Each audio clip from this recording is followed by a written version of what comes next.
Hello guys, how are you all? Welcome back to the channel, and in this video I'm going to show you how to get custom songs and mods in your Beat Saber within your Steam application or your Steam account. To do this, what you mainly have to do is simply click and open your Steam account in front of you. And this is the store page.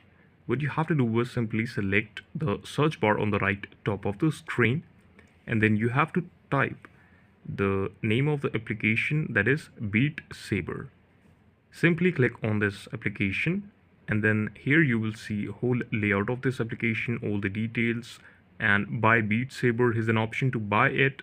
Here I will click on the community tab of Beat Saber, and then click on the cards account. Here in this setting you have to scroll down, and you can see that there is a Beat Saber modding guide. So you simply have to click on the Beat Saber modding guide working 2024, and here in this menu you can click on installing sounds, songs, endings, user guides, comments, or everything in this software. This is how you can easily do it. Thank you so much for watching it, and please subscribe to the channel.